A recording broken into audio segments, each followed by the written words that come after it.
పెట్టుకున్నాం కదా.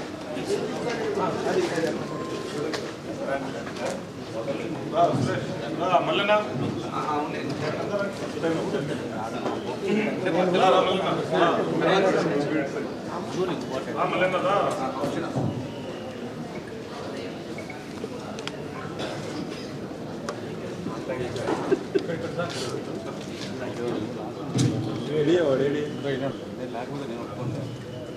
సూర్య ముందుకు రమ్మను ఈ పక్క రమ్మయ్యా వీడియో చేయాలి.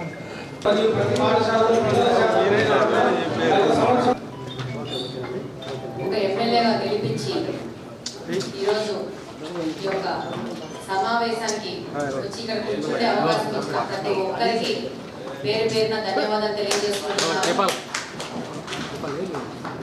అలాగే కడప చరిత్రలో, కడప నియోజకవర్గ చరిత్రలో ఇప్పటి వరకు ఏ పార్టీ కానీ ఒక మహిళకు అవకాశం ఇచ్చి ఆమెని చట్టసభలకు తీసుకుపోవాలనే ఆలోచన చేయలేదు.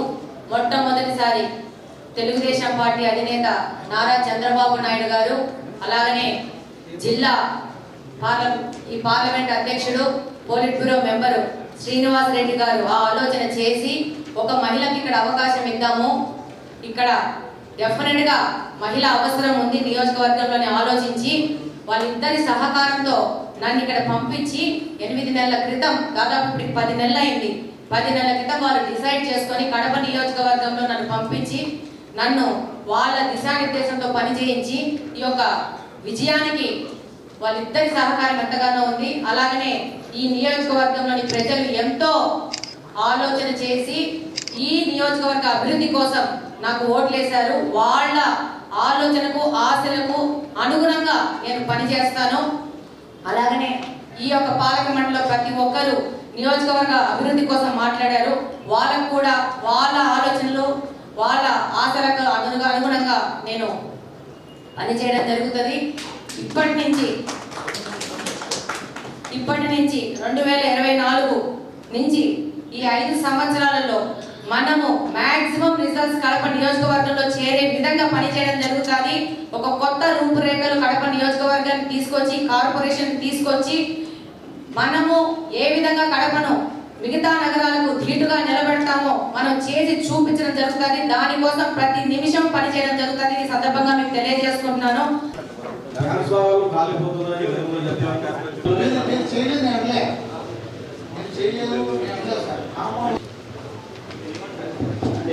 ఏ ఇన్స్టాల్మెంట్ ఎంత ఫండ్స్ వస్తుందో చెప్పంటే నేను డౌన్లోడ్ చెప్పండి చెప్తాయి. వర్క్ ఎవరి డీటెయిల్ ఇస్తారు ప్రధాన చెప్పండి చేస్తాము. బట్ ఇది తప్ప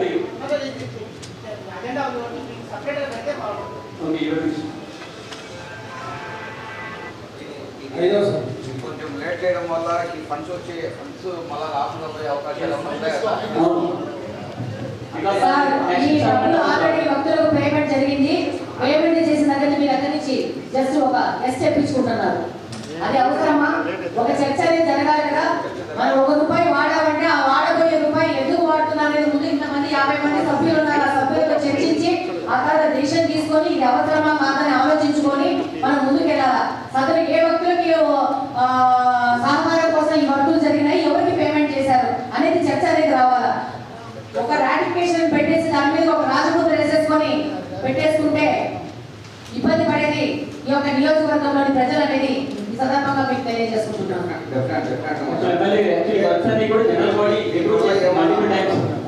ప్రతి ఒక్కటి రాటిఫికేషన్ పెట్టేసుకొని ప్రతి ఒక్క చోట వర్కులు చేసేసుకొని బిల్లులు పేమెంట్ చేసేసుకొని జస్ట్ రాటిఫికేషన్ కోసము సభ్యుల ముందు పెట్టే సభ్యులకు ఇచ్చే మర్యాద ఏంటి? మనము ఇది ఈ సభ ఎందుకు జరుగుతూ ఉంది? మనం వర్కులు ఎలా చేసుకోవాలా? వర్కుల ముందు ఒక చర్చ జరిగి ఈ వర్క్ వెళ్తా ఉంది, ఇది చేస్తున్నామని సభ్యుల ముందు పెట్టేసి వాళ్ళ దగ్గర ఒక ఆమోద ముద్ర తీసుకొని మనం ముందుకు వెళ్ళాలి. వర్క్ జరిగిపోయింది, పేమెంట్ జరిగిపోయినాయి, అన్ని అయిపోయినాక ఇంతమంది సభ్యులు ఎన్నుకోవడం ఎందుకు? వర్క్ చేస్తున్న వ్యక్తి, అధికారులు, సంబంధించిన వ్యక్తులు చూసుకొని వాళ్ళు చేసేసుకుంటే అయిపోతుంది కదా. మన టైం వేస్ట్ ఎందుకు అనేది నా అభిప్రాయం. 20 సంవత్సరాలుగా అప్లికేషన్ గురించి మనం మాట్లాడుతున్నాం. దానికి గవర్నమెంట్ నుంచి ఎంత నిధులు వచ్చినాయి, అతను ఎంత వర్క్ చేశారు, మనమేమన్నా సాధారణ నిధుల నుంచి వాళ్ళకి ఏమన్నా డబ్బులు ఇచ్చామా, ఇచ్చింటే రియంబర్స్మెంట్ అయ్యిందా, కాకుండా మళ్ళా కోటి చిల్లర 100 కోట్ల నుంచి పెట్టాలని మనం పెట్టాము. ఎందువల్ల పెట్టాల్సి వచ్చింది, దీనికి సంబంధించిన ఈ గారు ఏంటంటే వాళ్ళు చేసే మొత్తం వాళ్ళు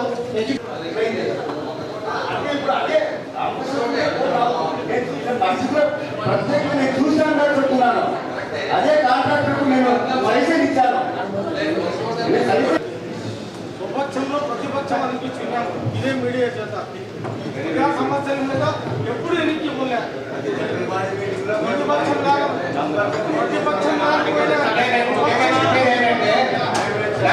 ప్రాపర్ ట్యాక్స్ వేస్తున్నారు, మిగతా పాటంతా వదిలేశారు. దాన్ని రీఅసెస్మెంట్ చేస్తే రివార్డ్ 60,000 రూపీస్. జిఎస్ సర్వే పెట్టినారు. Is it scientific? సార్ అది ఫెయిల్ అయిందని మేము ఏడీపీ తీసుకున్నాం సార్. దీనికి సంబంధించి ఎన్ని రోజులు ఉంటాయి తెలుసా? I will prove. సార్ జిఆర్పీతో మేము దాన్ని కొత్త ప్రభుత్వం వచ్చింది, కొత్త ప్రభుత్వం నిర్ణయం తీసుకుంటుంది, అప్పుడు వాళ్ళకి ఆగండి అంతే. నేను చెప్పేది ఏంటంటే గవర్నమెంట్ చేంజ్ అయింది. ఎందుకంటే గవర్నమెంట్ వస్తుంది, వాళ్ళు ఒక రూలు, మీరు ఒక రూలు, ప్రజల మీద భారం వేసి ఎవరు రెస్పాన్సిబుల్? కొత్త ప్రభుత్వం చెప్పేది ఏంటంటే ఇతను ప్లాన్ అప్రూవ్ చేసుకున్నాడు, బీపీఎస్ లో రెగ్యులైజ్ చేసుకున్నాడు. బీపీఎస్ రెగ్యులైజ్ చేసుకుంటే ఇస్ ద రెగ్యులైజ్. మళ్ళీ దానికి కూడా మనం 100% పెనాల్టీ వేసాం. పెనాల్టీ వేసి అతనికి వచ్చే మామూలుగా వచ్చేది 14,000 వస్తుంటే దాదాపు 62,000 వస్తున్నాడు. 62,000 వేస్తాం. ఎక్కడ అతను బీపీఎస్ లో రెగ్యులైజ్ చేసుకున్నాడు. ప్లస్ ఏమంటే మాస్టర్ ప్లాన్ రోడ్లో ఆ రోడ్డు అప్పుడు లేదు, వాళ్ళు ప్లాన్ అప్పుడు తీసుకున్నప్పుడు మాస్టర్ ప్లాన్ లేదు. ఇప్పుడు మనం మాస్టర్ ప్లాన్ లో పెట్టాము. పెట్టిన తర్వాత 2021 నుంచి వాళ్ళకు మన penalty how can will impose. AC కంకర్ వేసి వదిలేస్తున్నారు. ఉన్న మట్టి రోడ్డు కన్నా బాగుంటుంది, దానికన్నా దీని మీద అటు ఇటు కాకుండా తయారు చేసి పెట్టేసి 6 months 8 months నుంచి పెండింగ్ ఉంది. సుబ్బన్న గారి పల్లి టు ఆర్పిఎస్ నగర్ కాలనీ, అలాగే ఎస్ఆర్ నగర్ కాలనీ ఇవన్నీ ఉన్నాయి. లేఅవుట్ పర్మిషన్ ఇవ్వలేదు, ఓకే డన్. కానీ బిల్డింగ్ పర్మిషన్స్ ఇచ్చారు, పన్నులు తీసుకుంటున్నారు. ఏమన్నా మాకు వాటర్ కనెక్షన్ ఇవ్వండి, లేదంటే స్ట్రీట్ లైట్స్ వేయండి అంటే this is not approved layout అంటారు. మరి బిల్డింగ్ పర్మిషన్స్ కూడా ఇవ్వకుండా ఉండాల్సింది, వాళ్ళ దగ్గర ట్యాక్సెస్ తీసుకుండా ఉండాల్సింది. You are doing those things and you are not submitting, you are not doing the service to those people. It has to be addressed commissioner గారు, అధ్యక్షుడు గారు. అలాగే ఇంద్రానగర్లో సార్ వాటర్ ట్యాంక్ పూర్తయింది సార్, కానీ వాటర్ కనెక్షన్ ఇవ్వడానికి just pipe lines అవుతుంది. It's very important thing drinking water సంబంధించి. These things are not address because which can be address within your limits only. లేకుంటే లిమిట్స్ దాటి అయినా కూడా ఒకసారి బోర్డు మన జనరల్ బాడీ అప్రూవల్ తీసుకొని చేయండి. That is much needed. ఎందుకంటే నేను తెలుసు ఇంద్రానగర్ పరిస్థితి అంతా లేదు, వాళ్ళు పనులు పోయి వచ్చి కూడా చూసుకోవాలంటే చాలా కష్టంగా ఉంటుంది. Please address those issues. These are not in agenda, but I'm requesting you, I give you official letter again. Please sort out these things. మిగతావి నెక్స్ట్ ఇష్యూస్లో మాట్లాడతాను. డెఫినెట్గా మీటింగ్ కండక్ట్ చేస్తాను దీని మీద ఆఫీసర్ అందరితో. ఇఫ్ యూ నన్ను ఒకసారి మీరు పర్మిషన్ ఇవ్వండి, వీళ్ళ ఆ డివిజన్స్ అన్ని సంబంధించి ఒకసారి చేస్తాను. అదర్వైజ్ నాకు ఈ ఛాన్స్ ఇచ్చిన అందరికీ special thank you. And first time నాతో పాటు మా ఎమ్మెల్యే గారు వచ్చిన తర్వాత, కడప ఎమ్మెల్యే గారు మేము వచ్చిన తర్వాత ధైర్యంగా మాట్లాడిన కార్పొరేటర్లందరినీ కూడా ఎంకరేజ్మెంట్ ఇస్తూ మళ్ళీ కూడా మీరు హ్యాపీగా స్వచ్ఛంగా ధైర్యంగా మాట్లాడాలని చెప్పేసి మరొకసారి తెలియజేసుకుంటూ I'm just taking of. Thank you very much. ఈరోజు కడప కార్పొరేషన్లో జనరల్ బాడీ మీటింగ్ జరిగింది. దీంట్లో చాలా విషయాలు కూడా ప్రస్తావనకు వచ్చాయి.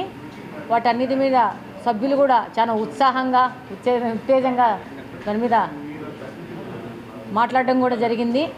డెఫినెట్గా దాంతోపాటు కడప నియోజకవర్గంలో ఇంకా ఏ పనులు చేయాలా, ఏమేమి ఇంకా మనకు అవసరం ఉన్నాయని దాని మీద కూడా చర్చలకు రావడం జరిగింది. అలాగనే పబ్లిక్ డిమాండ్స్ని కూడా వాళ్ళు సదరు కార్పొరేటర్స్ కమిషనర్ గారి దృష్టికి, అధ్యక్షుల వారి దృష్టికి తీసుకురావడం జరిగింది.